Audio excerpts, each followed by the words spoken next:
Estos son los lugares más ruidosos de Cali. Expertos hablaron sobre la normatividad y los daños que la contaminación sonora produce en nuestra salud. Estudio pionero en Colombia evaluará el impacto de campañas de conservación en 7 cuencas del valle en la economía de los propietarios de predios participantes. Así quedó el sendero ecológico y educativo de la Reserva San Cipriano, un sitio que se está conservando gracias a la comunidad organizada y el apoyo de la CBC. Autoridades de Buga y CBC buscan formalización de pequeños mineros. Por primera vez en Colombia se realiza inventario de gases de efecto invernadero con metodología del Panel Intergubernamental de Cambio Climático. Fue presentado en Tuluá. Buenas noches y bienvenidos al informativo de la CBC, el espacio de la Corporación Autónoma Regional del Valle del Cauca con la información más importante sobre el medio ambiente en el departamento. Beatriz, buenas noches. Un saludo para usted y para todos los televidentes que se conectan en punto de las 7:30 todos los martes aquí en el informativo de la CBC. Buenas noches, Wilson, y ustedes bienvenidos a esta, la emisión del primer informativo exclusivamente ambiental que se transmite para Colombia. Vamos entonces con las noticias. Cali es una de las ciudades más ruidosas del país y aunque no lo notemos, este tipo de contaminación está minando nuestra salud. Estuvimos en un seminario donde se revelaron cuáles son los lugares más ruidosos de la ciudad y se habló de la normatividad y las alternativas para algunos de los generadores, como son los propietarios de locales nocturnos. Esto fue lo que nos dijeron los expertos. Según la Organización Mundial de la Salud, el oído humano puede tolerar 60 decibeles sin que se produzcan daños a la salud.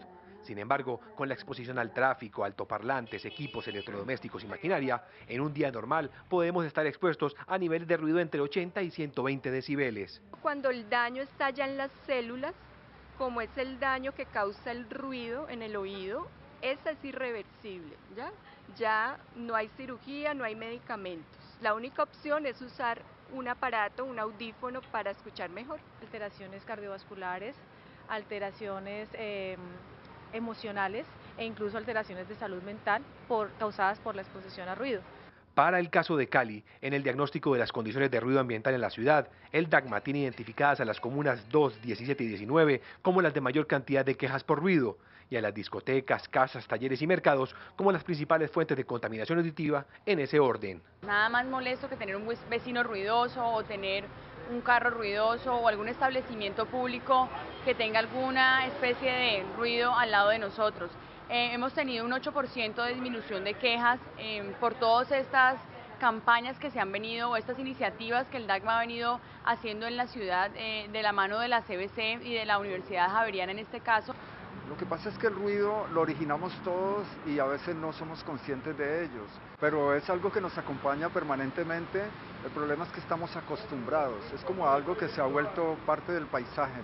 Además de los problemas de convivencia que ocasiona y de la pérdida de audición, el ruido genera impactos ambientales que podrían ocasionar que las zonas más ruidosas de Cali llegaran a declararse como áreas de protección auditiva. Más adelante ampliaremos este tema de la declaración de áreas de protección auditiva en Cali y lo que se está haciendo contra el ruido. Mientras tanto, les contamos que en el Valle se realiza un estudio pionero en Colombia para evaluar el impacto de la economía de los propietarios de predios que participan en la estrategia ARA, esto en 7 cuencas del departamento. Bajo la orientación de la organización RARE, la CBC empezó a trabajar en la realización de 2 investigaciones, una para la evaluación de servicios ecosistémicos y la otra enfocada en el estudio de medios de vida, la cual es piloto en Colombia. A ver, básicamente con medios de vida lo que queremos es poder evaluar desde el componente social cómo las campañas y los acuerdos recíprocos por el agua generan unos impactos y unos efectos importantes dentro de los propietarios que están ubicados en la parte alta de las cuencas y que son con los que aspiramos nosotros a establecer o a concertar un acuerdo ARA. Uno de los objetivos de las campañas de orgullo es que a cambio de conservar se generen mayores ingresos a los propietarios de predios y beneficios en mejorar su producción agrícola o pecuaria.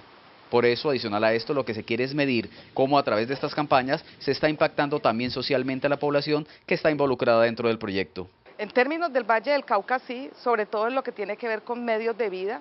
En servicios ecosistémicos como corporación hemos venido avanzando un poco en términos de la cualificación del personal, pero creemos que incursionar en esto es muy importante porque le va a permitir a la corporación calcular, por decir algo así, y valorar cómo los servicios ecosistémicos están de alguna manera llegándole a los usuarios de los recursos naturales y eso les va a dar elementos a la población para valorarlos más.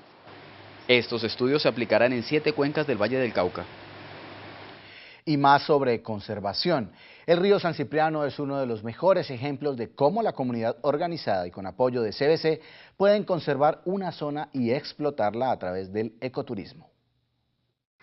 Una alianza entre la CBC y la Fundación San Cipriano busca presentar a este corregimiento de Buenaventura como una verdadera alternativa ecoturística en el departamento del Valle del Cauca. Esta organización es de base comunitaria, está constituida por todos los miembros de los habitantes de las veredas San Cipriano y Bodegas, las cuales se ubican en el área de interés general o el área sostenible de la Reserva Forestal Protectora de los Ríos Escalereta y San Cipriano. La idea es que los visitantes a esta reserva conozcan las bondades ecológicas que ofrece la Reserva Forestal Protectora gracias a la conservación que la comunidad ha interiorizado a través de sus procesos organizativos. Se empezó con un promedio de 20.000 visitantes al año, hoy se están ingresando ya 70.000. Eso implica, digamos, junto con la comunidad, mejorar las condiciones para que la gente que entre sea la adecuada de acuerdo a la capacidad de carga que tiene la reserva. Lo cierto es que la alianza entre la CBC y la comunidad de San Cipriano, representada en su fundación, está dando buenos resultados, ya que día a día son más los turistas que prefieren esta reserva como sitio de descanso, lo que se refleja en mayores ingresos para la comunidad de esta zona. Y precisamente uno de esos avances es la adecuación de uno de los senderos educativos, en los que los turistas se divierten mientras aprenden sobre el medio ambiente. El Centro de Educación Ambiental de San Cipriano cuenta ahora con un sendero ecológico mejorado que le permitirá a sus visitantes experimentar un recorrido más agradable por el bosque, disfrutar de la naturaleza y respirar el aire puro que caracteriza a esta reserva natural. Terminamos de hacer el recorrido por el sendero la Loma del Tamarindo, y nosotros con los recursos que el IAP y la CBC giraron a la Fundación San Cipriano, hicimos la construcción de 130 metros, aquí estamos en el mirador, en donde podemos apreciar los aves, los animales que nos visiten, que llegan acá como al avistamiento. Gracias a los recursos dados por la CBC y la gestión de la Fundación San Cipriano, se logró adecuar varios sectores del sendero para mejorar el tránsito de las personas durante los recorridos. La mano de obra fue realizada por los mismos habitantes de la comunidad y se espera que en los próximos meses se empiece la construcción de unas cabañas en donde los turistas podrán pasar más días y apreciar el paisaje. Por aquí salimos hasta el kilómetro 28 sobre la línea férrea, entonces para que el turista aproveche la oportunidad, se albergue acá y haga su recorrido por el sendero en donde hay mucha flora y mucha fauna, en donde el turista los puede mirar. El sendero se ubica dentro del Centro de Educación Ambiental, en donde las personas podrán disfrutar de un buen recorrido acompañado de guías, acampar, visitar el mariposario y disfrutar de un baño en uno de los ríos más conocidos del departamento gracias a sus cristalinas aguas. Nos vamos a unos segundos, pero a la vuelta les contaremos cómo se está formalizando a pequeños mineros en Buga. Por primera vez en Colombia se realiza un inventario de gases de efecto invernadero, esto con metodología del Panel Intergubernamental de Cambio Climático. Y en la entrevista de la semana, más sobre el ruido y qué se puede hacer al respecto. Ya regresamos. Volvemos al único informativo ambiental de la televisión colombiana. En Buga, la administración municipal y la CBC están trabajando de la mano buscando formalizar a los areneros que trabajan desde la ilegalidad. A buen ritmo avanza el proceso para que cada minero artesanal se formalice en el municipio de Buga. Aunque son muchos los que están laborando en forma legal, se adelanta el trabajo para que quienes están en la ilegalidad sean caracterizados como pequeños mineros, certificarles el oficio que tienen y reconocer que están en procesos de formalización. Es formalizar a estas personas para sacarlos de esa condición de ilegalidad y poder permitir hacer un seguimiento y control al desarrollo de sus actividades. En Buga existen 4 polígonos mineros, es decir, áreas donde se realizan explotaciones de material de arrastre, autorizados por la Agencia Nacional Minera, bajo la figura de procesos de legalización de minería de hecho. Sin embargo, en un diagnóstico que realizaron la CBC y la Secretaría de Obras Públicas de la ciudad, se identificaron 60 personas que desarrollan la actividad de minería artesanal en forma ilegal. En este momento estamos en una etapa de diagnóstico, básicamente lo que estamos es realizando el censo de las personas que realizan la actividad y motivándolos para que participen y entiendan la importancia de que se formalicen ante la autoridad. La ciudad señora fue uno de los municipios priorizados en el tema de minería por el Ministerio de Minas, y en este proceso el rol de la CBC es desde el componente técnico, brindando el apoyo y la orientación para que estas personas se agrupen en una asociación con el acompañamiento de la alcaldía. Se viene adelantando con la Agencia Nacional de Minería, la CBC y la alcaldía un proceso de legalización.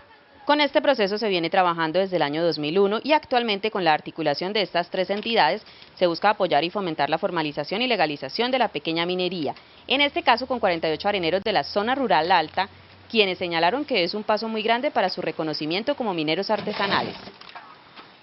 Y por primera vez en Colombia se está realizando un inventario de gases efecto invernadero, esto con metodología del Panel Intergubernamental de Cambio Climático. El estudio fue presentado en Tuluá.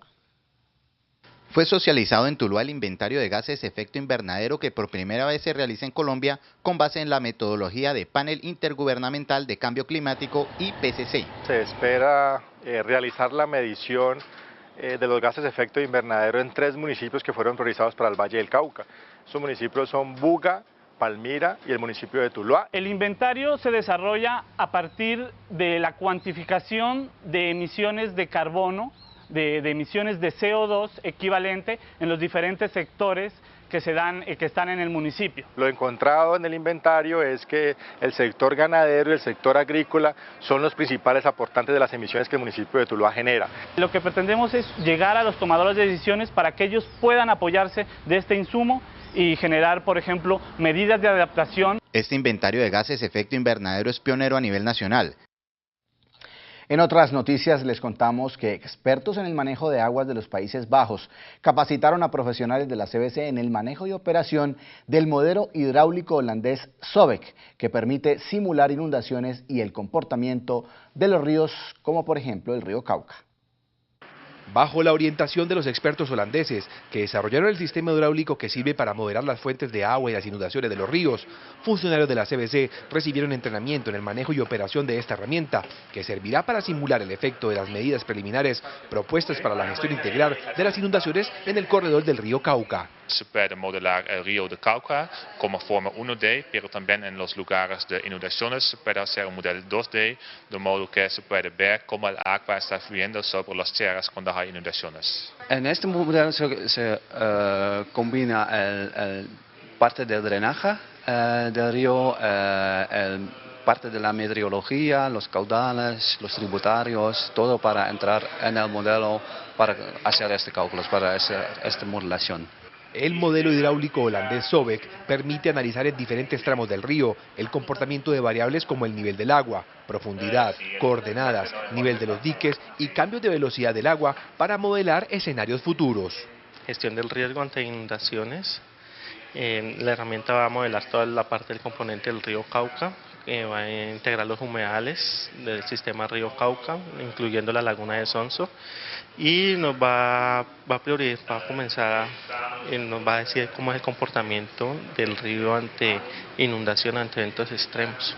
Con esta plataforma tecnológica, la CBC adquiere tecnología de punta para correr el modelo hidráulico del río Cauca y simular inundaciones o el comportamiento del flujo del río, por ejemplo. Y volvemos a Buga, donde se construye un moderno patinódromo de nivel mundial, pero estas obras requirieron la erradicación de árboles. La CBC impuso obligaciones para dar permiso ambiental. Al norte del municipio de Guadalajara de Buga se adelanta la construcción de un patinódromo con especificaciones internacionales, proyecto que por su diseño comprometía la erradicación de varios árboles. El municipio hizo una solicitud a la CBC para su erradicación y aprovechamiento, y fue así como se hizo la visita y entonces se hizo la definición de la erradicación de varios árboles, entre ellos estaba la obligación de tener una compensación que el municipio ha realizado en la zona rural de Guadalajara de Buga. Según explicó el profesional de la CBC, con la construcción de este proyecto deportivo, lo que se busca es no parar el desarrollo de la región. La compensación que realizó la alcaldía fueron 13 hectáreas reforestadas en la zona rural alta y media en predios que son de protección, específicamente en la cuenca del río Guadalajara. Teniendo en cuenta pues que tenemos toda esta capacidad para avanzar en el tema del patinódromo, la CBC nos colaboró en relación a a algunas especies que hayan que hacer unos traslados, unas erradicaciones, y ya el municipio ha avanzado cumpliendo también con esta normatividad, con esta exigencia de CBC. La compensación ya se culminó y además garantizará la calidad del agua por muchos años gracias a siembra de árboles, todos de especies nativas. Nos vamos a un breve corte y cuando regresemos en la entrevista de la semana hablaremos más sobre el ruido y qué se puede hacer al respecto. Pero antes un mensaje. La chikungunya y el dengue son enfermedades virales transmitidas al ser humano por dos especies de mosquitos, el Aedes aegypti y el Aedes albopictus. Estos mosquitos se crían en toda clase de recipientes en los que se acumula agua limpia. Para prevenir la propagación de la chikungunya y el dengue, debe limpiar los canales del techo, evitar la acumulación de agua lluvia, evitar tener lavaderos con agua limpia estancada, usar toldillos y repelentes. Ante cualquier signo de alarma, consulte a su IPS. Apoya la CBC. Volvemos al informativo CBC y tal como lo habíamos anunciado, dedicaremos este segmento a hablar más sobre el ruido.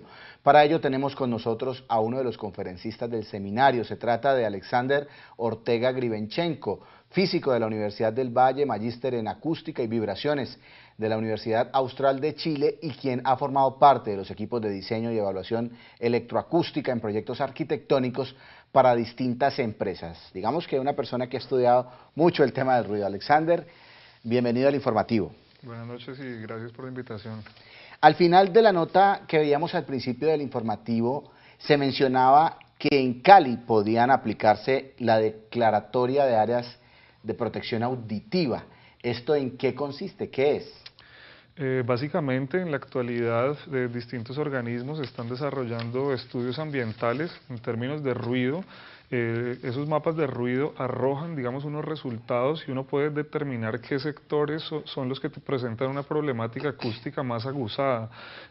Conforme con ello, también se trata de dar prioridad a áreas, por ejemplo, como las que son destinadas a espacios de salud o a espacios educativos, en los cuales los niveles tienen que ser aún niveles más restrictivos. Entonces se trata de priorizar eso, áreas de uso especial y áreas que presenten niveles mayores que, digamos, que los circundantes y los de otros lugares. Uno escucha que los mayores generadores de ruido tienden a ser las discotecas y las iglesias, podría pensar uno.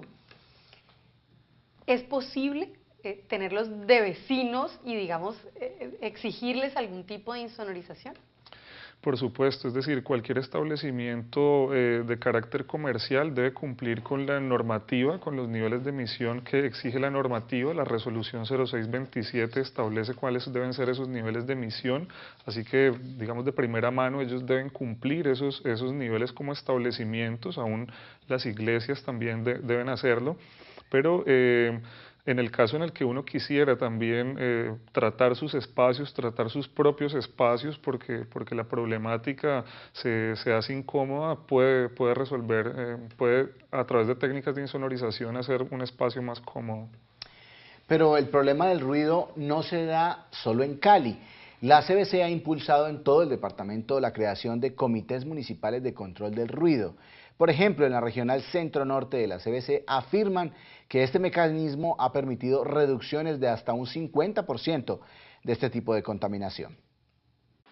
La Dirección Ambiental Regional Centro-Norte, con sede en Tuluá, ha reactivado los comités municipales, o mejor, la gestión de los comités municipales del control del ruido en los municipios de Tuluá, Bugalagrande y Caicedonia, y de igual manera Sevilla. Estos planes de acción con base en el plan interno del Comité de Ruido cuentan con 3 fases que son educación, acercamiento personalizado a las diferentes fuentes generadoras de ruido, tanto móviles como fijas, y la tercera es la sancionatoria. El plan de trabajo está contemplado realizar unas visitas institucionales, realizar unos operativos de prevención y de control sobre la problemática. Allí se trabajan todo lo que son quejas por parte de la comunidad, entonces son presentadas ante el comité y el comité a través de las diferentes instancias que tienen competencia en el tema, pues se toman las acciones a seguir. El ruido en algunos municipios, como en el caso de Tuluá y Caicedonia, lo hemos contrarrestado, lo hemos diezmado o minimizado en un 40-50%. Cuando tengan algún problema por contaminación ambiental por emisión de ruido, por favor, diríjanse a los comités municipales de control de ruido. Ahorita estábamos hablando de las bajas frecuencias, entonces hablábamos de que es posible que uno cierre puertas y ventanas y baje el ruido, pero las ventanas tiemblan y vibran. Hablemos un poquito de eso. Sí, el problema de ruido siempre está asociado también con un problema de vibraciones, sobre todo en lo que tiene que ver con bajas frecuencias, así que uno puede no tener percepción auditiva, pero uno puede tener sensorialmente la sensación, está allí presente de que el problema está persistiendo. Entonces, no solamente tiene que tratarse acústicamente, digamos en lo que tiene que ver con asuntos de insonorización, sino que también tiene que tratarse problemas en términos de vibraciones. En Cali, por su clima y por supuesto por la historia que la caracteriza, es una ciudad que tiene muchos establecimientos nocturnos que por supuesto pues tienen funcionamiento de bandas en vivo o de parlantes, baffles, pero algunos son al aire libre. ¿Esto es posible controlarlo de alguna manera o definitivamente es muy complicado? Es posible, es decir, lo que tiene que ver con la distribución electroacústica al interior de los locales puede pensarse y puede evaluarse dentro de las condiciones de diseño que se plantean para que exista mitigación de esas emisiones que se están teniendo. También lo que tiene que ver con organización, con directividad de los escenarios que se tienen al interior, siempre se debe estar pensando en que los niveles de emisión, es decir, tratar de combinar la alegría con la responsabilidad, ¿cierto? Es decir, ser consciente de que los niveles de emisión tienen que ser niveles que no afecten también a la comunidad que está en la periferia. La idea, por supuesto, es hacer cumplir la ley. Sin embargo, si yo vivo cerca a un sitio que genera esta clase de ruidos, yo ya hice las denuncias, debo esperar que las autoridades hagan todo el trámite que implica una sanción, un sellado, bueno, no sé todas las normas a que esto pueda llegar, pero yo personalmente, ¿qué puedo hacer para aislar mi casa un poquito de ese entorno molesto y ruidoso? Bueno, como lo comentamos ahora, pues uno tiene dos aspectos. El primero es no dejar pasar el generador del conflicto, es decir, la persona que esté emitiendo esos niveles, la queja y las denuncias hay que ponerlas frente a las autoridades ambientales correspondientes. Si la denuncia, si la queja se presenta de manera formal, existe un radicado al cual la autoridad ambiental tiene la responsabilidad de responder. Así que lo primero es no dejar pasar por alto ese tipo de condición. Aún así, si uno quiere un espacio en el cual las condiciones acústicas sean mejores, existen tratamientos para que los niveles al interior de los recintos sean más adecuados. Además, porque no solamente es un asunto de aislamiento, como lo veíamos en un evento que desarrollamos el día jueves, sino que es la relación de aislamiento y acondicionamiento, el hecho de que mi espacio al interior sea más confortable para el tipo de actividad que desea realizar, en el caso de las viviendas, pues el descanso. Explicaba usted, obviamente ampliamente en el seminario, que existen formas de medir, digamos, si un cierto dispositivo, cierta pared me está aislando o no. Es muy importante también decirle a los ciudadanos que hay empresas pues que tienen la suficiente técnica y la suficiente experiencia para ofrecer verdaderas soluciones, ¿no? Por supuesto, sí, en la ciudad hay algunas empresas que están prestando ese tipo de servicios y lo que mencionamos en el seminario es que es muy importante tener por lo menos algún conocimiento, un referente mínimo de qué es lo que se necesita exigir cuando uno contrata ese tipo de servicio, porque muchas veces se emplean elementos que no son adecuados para hacer las mediciones, por ejemplo como decibelímetros en vez de instrumentos de medición como los sonómetros, o se emplean fuentes de cualquier tipo. Entonces es importante asesorarse un poco primero antes de contratar ese tipo de servicios que a veces se presentan de manera informal y que no entregan los mejores resultados. Pues Alexander, muchísimas gracias por compartirnos parte de lo que fue la ponencia, pero seguramente seguiremos desarrollándolo aquí en el informativo. Muy amable. Muchas gracias por la invitación. Se nos ha terminado el tiempo por hoy, agradecemos su compañía y recuerden que nos vemos el próximo martes a las 7:30 de la noche en el informativo CBC. También pueden seguirnos en Cuentos Verdes y a través de las redes sociales. Pueden volver a ver el informativo en nuestro canal youtube.com/informativocbc. Sigan en sintonía del canal del Sol y recuerden que en la CBC seguimos comprometidos con la vida. Hasta la próxima.